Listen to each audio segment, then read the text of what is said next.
Hello, good morning, students. Welcome to Aiming High channel. Hello students, मैं हूं S money, आपका प्यारा सा पटना का फिजिक्स टीचर, और आपके लिए हिंदी मीडियम में इलेक्ट्रोस्टैटिक्स चैप्टर का और एक डिटेल लेसन लेकर आ गया हूं। इंग्लिश मीडियम में मैं ऑलरेडी बना रहा हूं। अगर आप इंग्लिश मीडियम के स्टूडेंट है ना, तो या तो चैनल पे जाकर चेक कर लीजिए या प्लेलिस्ट में जाकर चेक कर लीजिए। ओके, और आज के वीडियो में हम लोग पढ़ेंगे कूलम्ब के नियम को वेक्टर में लिखना, सदिश स्वरूप। कूलम्ब के नियम का सदिश स्वरूप कैसे उसे सदिश के रूप में लिखा जाता है, वेक्टर के रूप में लिखा जाता है, वो जानेंगे। और अगर ये जान लेंगे ना डियर स्टूडेंट कि सदिश के स्वरूप में कैसे लिखा जाता है, तो ये जो प्रूव करने वाला है, जो एग्जाम में आता है बोर्ड एग्जाम में, F21 equal to minus F12, ये भी प्रूव करेंगे, आज ही प्रूव करेंगे, इसी वीडियो में प्रूव करेंगे। फिर कूलम्ब के नियम का जो कुछ लिमिटेशन होता है, सीमा, उसे जानेंगे कि कूलम्ब का नियम का क्या क्या लिमिटेशन होता है। और फिर कूलम्बियन बल का जो गुण होता है, दो चार्ज के बीच जो फोर्स लगता है उसी को हम लोग बोलते हैं कूलम्बियन बल। तो उसका जो गुण होता है, प्रॉपर्टी होता है, वो भी देखेंगे। मतलब पूरा का पूरा इतना चीज आज के वीडियो में बेहतर तरीके से देखेंगे। लेकिन मैं आपको एक बात और बता दूं, सुनिएगा, एक बात और बता दूं कि आज का ये जो वीडियो होने वाला है ना, ये जेईई मेन एडवांस या नीट एग्जाम के लिए इंपॉर्टेंट नहीं है, बिल्कुल भी नहीं है। 0.0001% जो कि ना के बराबर है। इसीलिए इस वीडियो को वही बच्चे देखें जिनको बोर्ड एग्जाम का तैयारी करना है। सिर्फ थ्योरेटिकल वीडियो ये होने वाला, फुल्ली थ्योरेटिकल। ओके स्टूडेंट, तो चलिए स्टार्ट करते हैं। देखिए, कूलम्ब के नियम को सदिश के स्वरूप में तो लिख ही लेंगे, लेकिन इससे पहले आप लोग को कूलम्ब का नियम पता होना चाहिए, जो आप लोग जानते भी होंगे कि कूलम्ब का नियम यह कहता है कि अगर हमारे पास दो आवेश Q1 Q2 r दूरी पर रखा हुआ है, तो इसके बीच जो बल लगेगा वो K Q1 Q2 by R square के इक्वल होगा। ओके, यही कहता है कूलम्ब का नियम। अच्छा, बल का डायरेक्शन क्या होगा, दिशा? सबको पता होगा कि Q1 Q2 पे अगर इधर बल लगाता है तो Q2 Q1 पे इधर लगाएगा, और जितना ये बल होगा उतना ये बल होगा। और ये जो K Q1 Q2 by R square आती है, वो ऐसा नहीं कि सिर्फ इस पे लगने वाला बल या इस पे लगने वाला बल, दोनों पे लगने वाला बल निकलता है, दोनों पे फोर्स निकलता है। हाँ, दोनों का डायरेक्शन उल्टा होता है। अगर एक पे इधर लग रहा तो दूसरे पे इधर लगेगा, या एक पे अगर इधर लगेगा तो दूसरे पे इधर लगता है बल। यही लगता है ना डियर स्टूडेंट मेरे, डायरेक्शन क्या होता है, उल्टा होता है।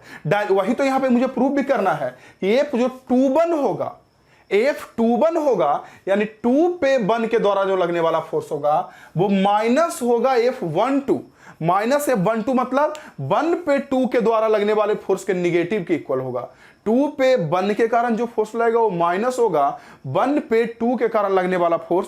ये आपको बेहतर तरीके से समझ में आ रहा होगा स्टूडेंट, बेहतर तरीके से समझ में आ रहा होगा। ओके, तो चलिए हम प्रूव करते हैं, इसे सिद्ध करते हैं। सारे बच्चे हेडिंग कर लीजिए, कूलम्ब के नियम का सदिश स्वरूप, vector form of Coulomb's law. सारे बच्चे हेडिंग कीजिए। हाँ, इसके लिए हल्का सा आपको वेक्टर का नॉलेज होना चाहिए, सदिश का। नहीं पता है तो चिंता मत कीजिए, अभी मैं पढ़ाऊंगा तो बीच में हल्का हल्का बताते चलूंगा, समझ में आ जाएगा। लेकिन ज्यादा कॉन्फिडेंस चाहते हैं ना, तो आपको वेक्टर का नॉलेज होना ही चाहिए। सारे बच्चे हेडिंग कर लेंगे, कूलम्ब के नियम का सदिश स्वरूप, वेक्टर फॉर्म्स और ऑफ कूलम्ब लॉ। और हम बताना शुरू करते हैं कि ये जो कूलम्ब लॉ कैसे वेक्टर के तरीके से लिखा जाता है। अभी जो हम लोग लिखे थे ना मेरे डियर स्टूडेंट, अभी जो लिखे थे ना हम लोग कूलम्ब लॉ, ये जो कूलम्ब लॉ था वो तो सिर्फ मैग्नीट्यूड था, परिणाम K Q1 Q2 by R square. इसी को अभी हम लोग वेक्टर के रूप में लिखेंगे। चलिए देखिए, लिखते हैं, कैसे लिखेंगे जो ध्यान दीजिएगा अच्छी तरीके से स्टूडेंट। देखिए, इसके लिए क्या करते हैं ना कि मान लीजिए इधर की ओर एक्स एक्सिस में ले रहा हूं और इधर की ओर वाई एक्सिस ले रहा हूं, और कोई दो चार्ज, एक चार्ज Q2, आवेश Q2, और दूसरा आवेश Q1 ले रहा हूं। ओके, तो जो Q1 आवेश है ना मेरे डियर स्टूडेंट, इसका जो पोजीशन वेक्टर है, पोजीशन वेक्टर तो आप सारे के सारे बच्चे अच्छी तरीके से जानते ही होंगे कि किसी भी पॉइंट का जो यहां ओरिजिन होता है, केंद्र, इससे जो सदिश दिखाते हैं उसी को बोलते हैं पोजीशन वेक्टर। तो Q1 के पोजीशन वेक्टर को हम लोग R1 नाम दे देते हैं। ओके, सेम तरीके से Q2 का जो पोजीशन वेक्टर है, इसका नाम दे देते हैं R2। ये सब का यूज आने वाला, ध्यान से देखिएगा, R2 वेक्टर। और दोनों आवेश के बीच का जो दूरी है, जिसे मैं सॉलिड लाइन से दिखा रहा हूं, इसे डैश डैश से दिखाया, इसे सॉलिड से दिखा रहा हूं, दोनों के बीच की दूरी को हम लोग क्या दे रहे हैं, नाम R नाम दे रहे हैं। ओके, उसके बाद Q1 के द्वारा Q2 पर जो बल लग रहा है वो इधर की ओर लगेगा और इसका नाम दे रहे हैं F21 वेक्टर। मतलब 2 पर 1 के द्वारा लगने वाला बल। सेम वे में जो 2 है उसके द्वारा 1 पे जो बल लगेगा उसका नाम F12 वेक्टर। 1 पे 2 के कारण, इसके कारण इस पे लगने वाला बल। ओके, और उसके बाद देखिए यहां पे ना यूनिट वेक्टर का भी यूज आएगा, क्योंकि बिना यूनिट वेक्टर के यहां पे हम लोग अच्छी तरीके से दिखा ही नहीं सकते। तो देखिए क्या मैं कह रहा हूं स्टूडेंट कि Q1 से, सुनिएगा, Q1 से जो Q2 के तरफ का यूनिट वेक्टर है वो है R12 कैप। आप लोग को पता होगा ना कि यूनिट वेक्टर को कैप से दिखाते हैं।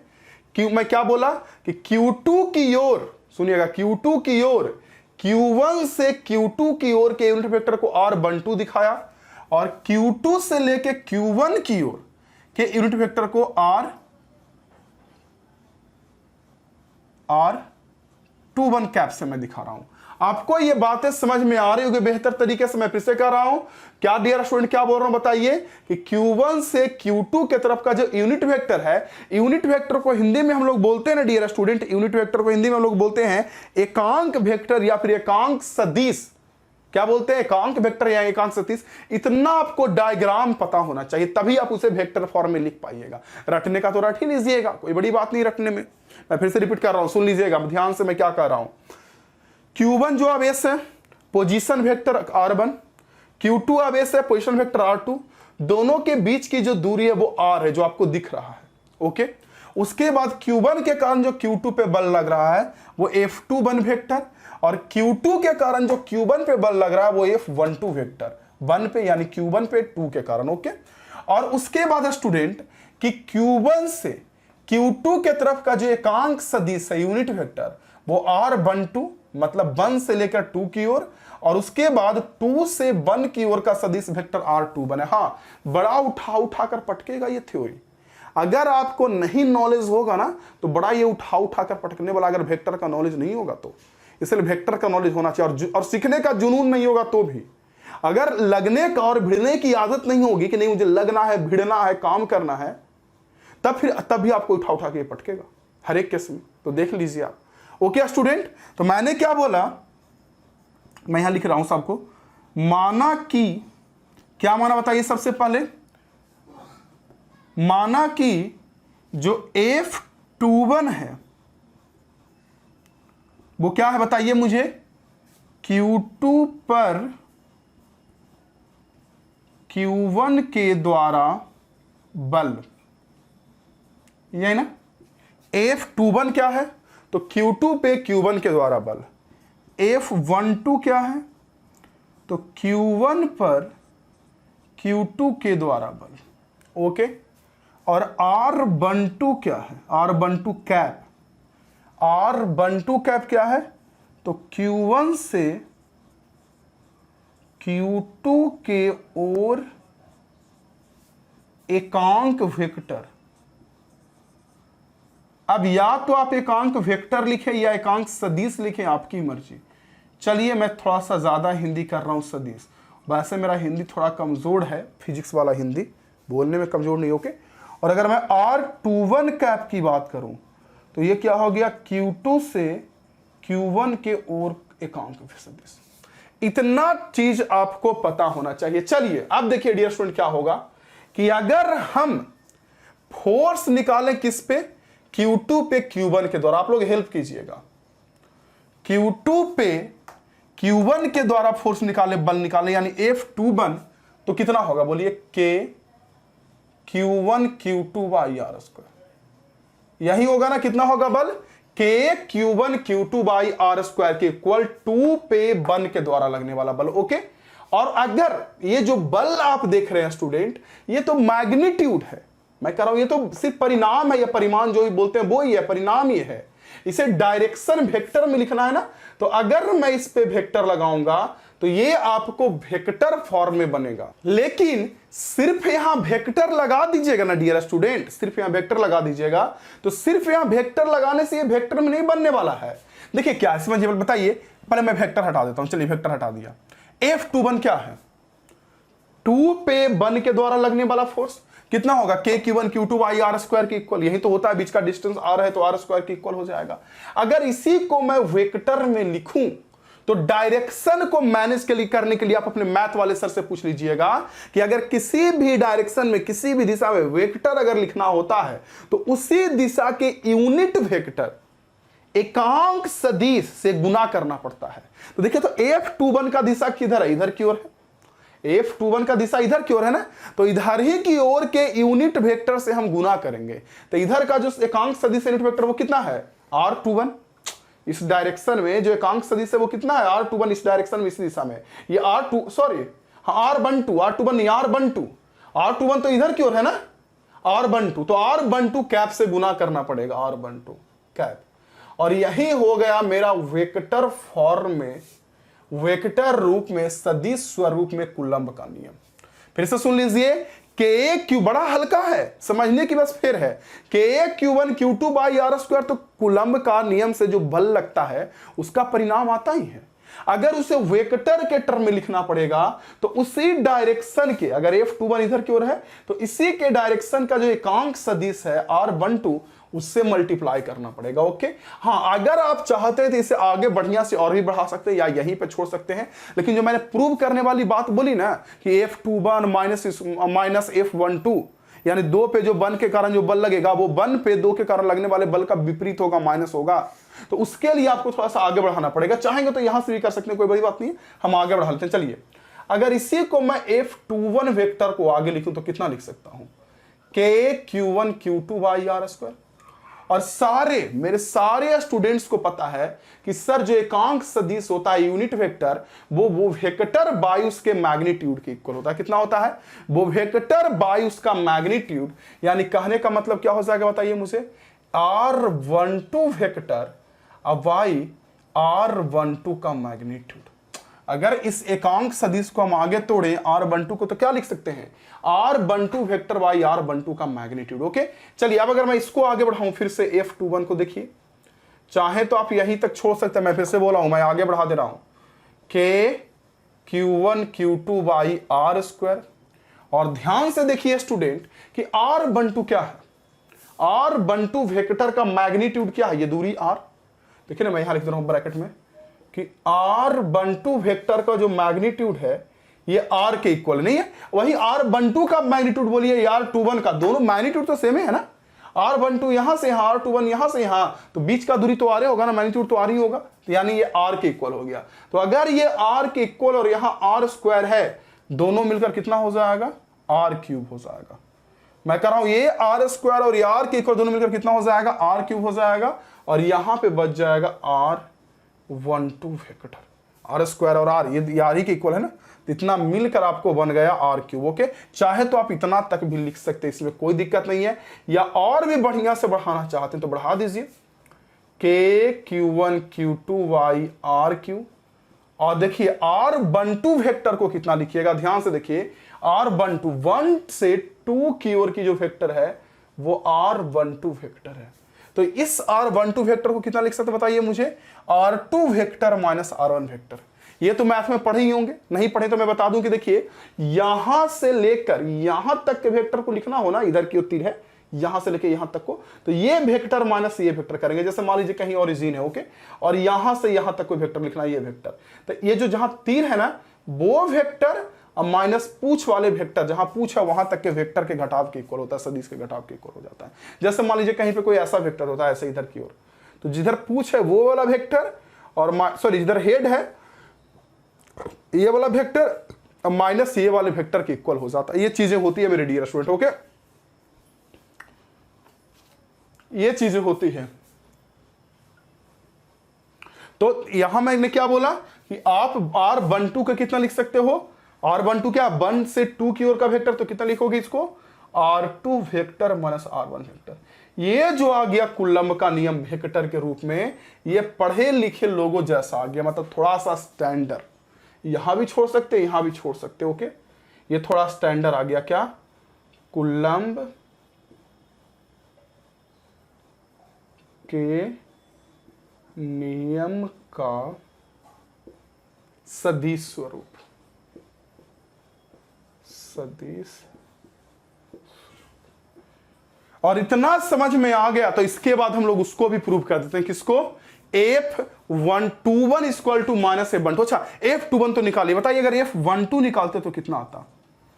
कौन बच्चे बताते हैं? F21 तो निकाल लिए, अगर F12 निकालते सेम तरीका से ऐसे करते करते तो कितना आता? वो भी उतना ही आता, K Q1 Q2 by R cube. Magnitude तो इतना ही ना होता, चाहे इस पे निकालिए चाहे इस पे, दोनों पे फोर्स तो समान लगता है ना। बस अंतर जो R2 vector minus R1 vector है उसके जगह पर हो जाता R1 vector minus R2 vector. जहां R2 vector minus R1 vector dear student, उसके जगह पर हो जाता R1 vector minus R2 vector. इतना बस अंतर आता। ओके, अब देखिए अगर इसी को मैं आगे बढ़ाऊं फिर से, भाई जब इस पे निकालेंगे F12 निकालेंगे 1 पे 2 के कारण लगने वाला फोर्स, तो पहले इधर के यूनिट वेक्टर से गुना किए, देखिए R12 से, तो जब इस पे निकालेंगे तो इस डायरेक्शन के यूनिट वेक्टर से गुना करेंगे एकांक सदिश से, R21 से मल्टीप्लाई करेंगे, तो R21 से मल्टीप्लाई करेंगे तो लास्ट में कितना होगा? R1 minus R2। यहाँ R2 माइनस R1, यहाँ R1 माइनस R2 आ जाएगा, यही अंतर आ जाएगा। ओके, और जब मैं इसे आगे सॉल्व करूं, आगे बढ़ाऊं, तो खुद देखिए K Q1 Q2 by R Q तो रहेगा ही रहेगा, कोई दिक्कत नहीं है। और R1 माइनस R2 से अगर माइनस को मैं कॉमन लेके आगे लिख दूं, यहां लिख देता हूं, चलिए माइनस को कॉमन लेके क्या बच जाएगा? ये R1 माइनस R2 से माइनस कॉमन ले लूंगा तो क्या हो जाएगा? R2 माइनस R1 ही हो जाएगा। आज जरा ध्यान से देखिए तो यहां से यहां तक को क्या है ये बताइए जल्दी से, कौन बच्चे बताते हैं? ध्यान से देखिए यहां से यहां तक को ये क्या है? माइनस को छोड़कर K Q1 Q2 by R cube R2 minus R1, क्या F21 के इक्वल है? भैया यहां पे 2 माइनस 1 आया, यहां 1 माइनस 2 आया, तो 1 माइनस 2 को मैं 2 माइनस 1 में बदल दिया, माइनस को कॉमन लेके, तो ये जो इतना वैल्यू आ गया, मान आ गया, वो इसी के इक्वल है ना। यानी इसको तो हम लोग लिख ही सकते इतना, यानी क्या हो गया बताइए मुझे? F12 vector equal to minus, ये वाला माइनस, और यहां से यहां F21 है, नहीं है? यहां से यहां F21 ही का ही मान है, लेकिन पूरा का पूरा लिख भी सकते हैं ब्रैकेट में, यहां ब्रैकेट में हम लोग लिख भी सकते हैं। इसको ले लेते हैं इक्वेशन 1 और यहां लिख देंगे इक्वेशन 1 से। ये कहां से किया? इक्वेशन 1 से, और ये प्रूव हो गया। यही तो प्रूव करना था ना। तो दोनों चीजें, दो क्वेश्चन का तो जवाब हमें मिल गया कि कूलम्ब के नियम को सदिश रूप में कैसे लिखा जाता है। ओके, और दूसरा क्या नियम मिल गया? दूसरा प्रूफ क्या हो गया? F21 equal to minus F12 equal to minus F21, या इसी को पलट के लिख दीजिए F21 equal to minus F12, कुछ भी लिखिए ना, इसको इधर पलट दीजिए, उससे कोई फर्क थोड़ी नहीं पड़ता है। तो आप ऐसे करके आराम से क्या कर सकते हैं, लिख सकते हैं। समझ गए होंगे आप लोग स्टूडेंट? समझ गए होंगे? इसे समझ गए तो जल्दी से इसे नोट कर लीजिए। मैं साइड हो जाता हूं और इसके बाद जो आगे का क्वेश्चन, मैं ज्यादा समय नहीं दूंगा आपको, मैं थोड़ा सा साइड होऊंगा थोड़ी देर के लिए, और आप लोग जल्दी से, अगर हो सके तो स्क्रीनशॉट ही ले लीजिए। मैं कह रहा हूं हो सके ना तो मोबाइल का स्क्रीनशॉट ले लीजिए, लेकिन मैं कभी नहीं बोलता हूं बच्चे को स्क्रीनशॉट लेने का। मैं हमेशा कहता हूं कि मेरे पढ़ने वाले स्टूडेंट कॉपी और पेन निकाल के बैठते हैं पढ़ने के लिए, नोट करते जाते हैं क्लास के जैसा, और बोलते हैं लास्ट में कि हाँ सर समझ में आया, पढ़ने के बाद दिल खुश हो गया सर, मन खुश हो गया, और लगता है कि कुछ सीखे सर। क्लास से ज्यादा तो नहीं तो कम भी नहीं सीखे सर। ये भी तो बोलता है बच्चा लोग कि क्लास से ज्यादा नहीं, जो ऑफलाइन क्लास जहां पढ़ते हैं उससे ज्यादा नहीं तो कम भी तो नहीं सीखे सर। और ये बात समझ में? चलिए, और अगर इसे समझ गए स्टूडेंट तो मैं साफ करता हूं, इसको मैं साफ कर रहा हूं। आप लोग ज्यादा टाइम चाहिए तो वीडियो को रोक करके नोट कर लीजिए, रोकिए और नोट कर लीजिए। चलिए, आप कर लिए होंगे। अब मैं इसे साफ करता हूं। ओके, और साफ करने के बाद हम लोग का जो अगला टर्म था वो क्या था? कूलम्ब के नियम का सीमा। क्या सीमा होता है कूलम्ब के नियम का, वो देखते हैं। मैं इसे साफ कर रहा हूं, और कूलम्ब के नियम का क्या क्या सीमा होता है, कब कब कूलम्ब का नियम लगता है, वो हम लोग जानते हैं। लेकिन मैं फिर से कर रहा हूं, आप लोगों को अच्छे से पढ़ना पड़ेगा, ध्यान से पढ़ना पड़ेगा आप लोग को डियर स्टूडेंट। तो चलिए, अब ये नोट कर लिए तो हेडिंग कीजिए कूलम्ब के नियम का सीमाएं।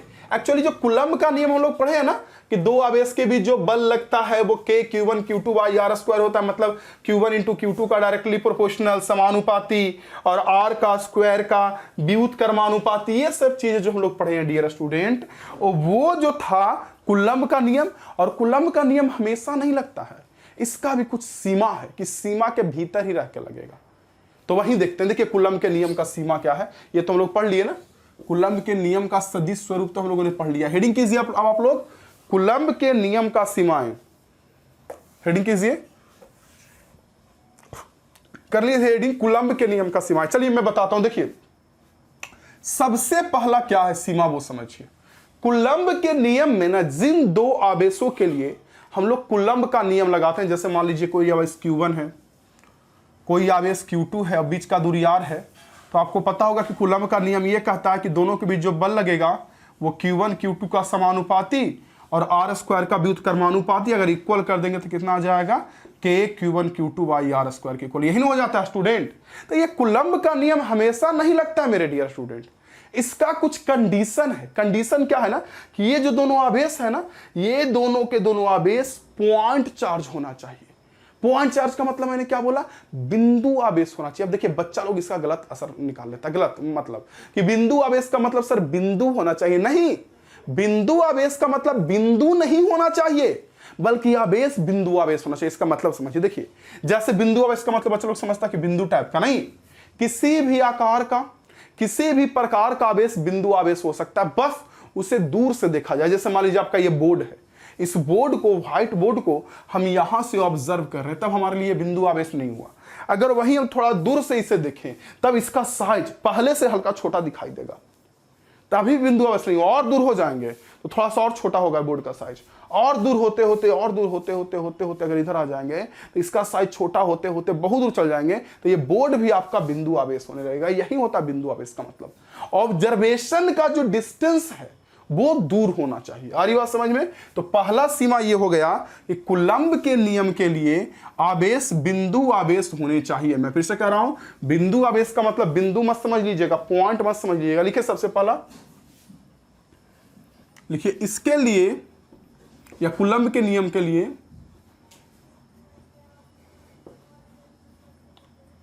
आवेश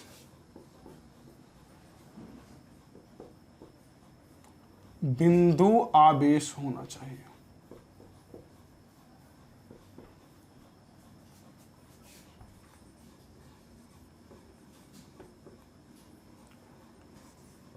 दूसरा स्टूडेंट, ये पहला हो गया। दूसरा क्या है परिसीमा वो सुनिए। एक सीमा तो आप लोग जान गए। सेकेंड सीमा ये है ना स्टूडेंट कि जिन दोनों आवेश के लिए हम लोग लगा रहे हैं कूलम्ब का नियम, उसके बीच का दूरी काफी छोटा नहीं होना चाहिए।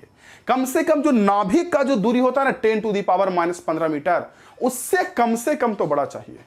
10⁻⁻15 मीटर से कम बड़ा चाहिए, यानी नाभिक के बीच का जो दूरी होता है न्यूक्लियर डिस्टेंस, उससे ज्यादा चाहिए। आ रही बात समझ में क्या बोल रहे हैं? यानी दूसरा हो गया कूलम्ब काफी छोटा नहीं चाहिए। मैं कह रहा हूं कूलम्ब के नियम के लिए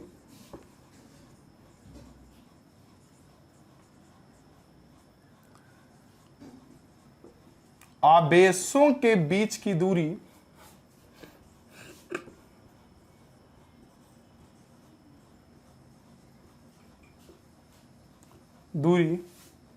काफी छोटी नहीं होनी चाहिए या छोटा नहीं होना चाहिए। कुछ भी लिखिए ना, छोटा छोटी, कुछ छोटा नहीं होना चाहिए। चलिए ये हो गया सेकंड, मतलब काफी न्यूक्लियर डिस्टेंस से भी छोटा, नाभिक की दूरी से भी छोटा दूरी हो जाएगा ना, तब कूलम्ब का नियम लगाएंगे तो रिजल्ट गलत आ जाएगा, वहां पे सही नहीं रहेगा।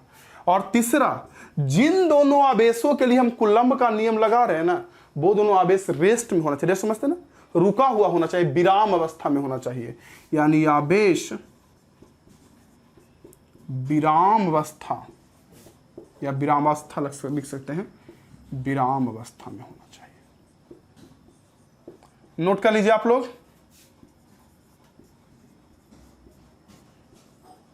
ये हो गया कूलम्ब के नियम का सीमा। और इसके बाद मैंने कहा था कि कूलम्बियन बल का गुण क्या क्या होता है वो देखिए। कूलम्बियन बल का गुण, कूलम्बियन बल का गुण समझिए। देखिए सबसे पहला बल गुण क्या होता है कूलम्बियन बल का, कि जो कूलम्बियन बल बोलते पहले किसको है कि दो आवेश के बीच जो बल लगता है, इसी को हम लोग क्या बोलते हैं, कूलम्बियन बल। तो कूलम्बियन बल का सबसे पहला गुण होता है कि दोनों, जो कूलम्बियन बल होता है वो विद्युतीय बल होता है। दो आवेश के बीच जो बल लगता है उसी को तो बोलते हैं विद्युतीय बल ना, तो कूलम्बियन बल विद्युतीय बल है। यानी सबसे पहला जो गुण हो गया यह कूलम्बियन बल। समझ रहे हैं ना आप लोग, दो आवेश के बीच जो बल लग रहा है जिसे कूलम्ब के नियम से निकाल रहे हैं उसी को बोलते हैं कूलम्बियन बल। तो यह विद्युतीय बल है। दो आवेश के बीच जो बल लगता है उसको विद्युतीय बल ही बोलते हैं ना, इलेक्ट्रिक फोर्स इंग्लिश में। सेकेंड नंबर में ये हो गया डियर स्टूडेंट कि यह विद्युतीय बल तो हो गया। दूसरा नंबर में ये हो गया ना कि यह सेंट्रल फोर्स होता है, केंद्रीय बल। जैसे मान लीजिए आपका ये आवेश Q1 इतना बड़ा और Q2 को ऐसा आवेश है ऐसा, ओके, और Q1 का सेंटर यहां पे है और Q2 का सेंटर यहां पे है। तो दोनों के बीच जो बल लगेगा ना, इसके सेंटर मतलब केंद्र को मिलाने वाले लाइन की ओर लगे ना ऐसे लगेगा, ना ऐसे लगेगा, ना ऐसे लगेगा। हमेशा दोनों आवेश के या फिर रिपल्सन भी होगा, विकर्षण भी होगा तो ऐसे लाइन के लॉन्ग होगा, लाइन के लॉन्ग या लाइन से दूर, तिरछे नहीं लगेगा। ऐसे बल को बोलते हैं केंद्रीय बल। केंद्रीय बल किसको बोलते बताइए मुझे? एक ऐसा बल डियर स्टूडेंट, एक ऐसा बल जो कि वस्तुओं को केंद्र के मिलाने वाले लाइन या रेखा की ओर लगे, उसे हम लोग बोलते हैं केंद्रीय बल। यानी कि कूलम्बियन बल केंद्रीय बल है। दूसरा लिखिए, कूलम्बियन बल केंद्रीय बल है। अगला लिखिए इसके बाद तीसरा, और कोई गुण बताइए आप लोग। देखिए ये संरक्षी बल होता है। संरक्षी किसको बोलते हैं? कंजर्वेटिव बोलते हैं इंग्लिश में। संरक्षी किसको बोलते हैं? जैसे मान लीजिए कि यहां कोई आवेश है, ओके, कोई आवेश है Q1 और कोई दूसरा आवेश Q2 को लेकर जाते हैं, तो ऑब्वियस बात Q1 Q2 पे बल लगाएगा। तो Q2 को ऐसे करके यहां लेके जाइए या ऐसे करके यहां लेके जाइए या सीधा लेके जाइए। जो Q2 के लेकर जाने में जो कार्य करना पड़ेगा ना, जो वर्कडन होगा कार्य, वो हर बार बराबर ही होगा। रास्ता का लंबाई पर निर्भर नहीं करता, इस बात पर निर्भर करता है कि कहां से शुरू हुआ और कहां पर पहुंचा। बस कहां से शुरू हुआ और कहां पे पहुंचा, बस इस बात पे निर्भर करता है मेरे डियर स्टूडेंट। यानी मैं क्या कह रहा हूं कि जो ये जो बल है वो संरक्षी बल है। अगर ऐसा होता कि Q2 को लेके जाते ऐसे और इस रास्ता से लेके जाते ऐसे करके, और दोनों बार अलग अलग मात्रा में कार्य करना पड़ता, कार्य की वैल्यू आती, जूल में आता है ना कार्य, तो वो संरक्षी बल नहीं होता, वो असंरक्षी बल हो जाता। लेकिन चूंकि विद्युतीय बल या कूलम्बियन बल के द्वारा जो कार्य करना पड़ता है वो रास्ता पर डिपेंड नहीं करता है, इसीलिए यह संरक्षी बल है। तो अगला गुण हो गया यह संरक्षी बल है। और भी आप लोग जानते होंगे कि यह आकर्षण और तथा विकर्षण दोनों गुण का होता है। यह भी लिख सकते हैं, लिख लीजिए।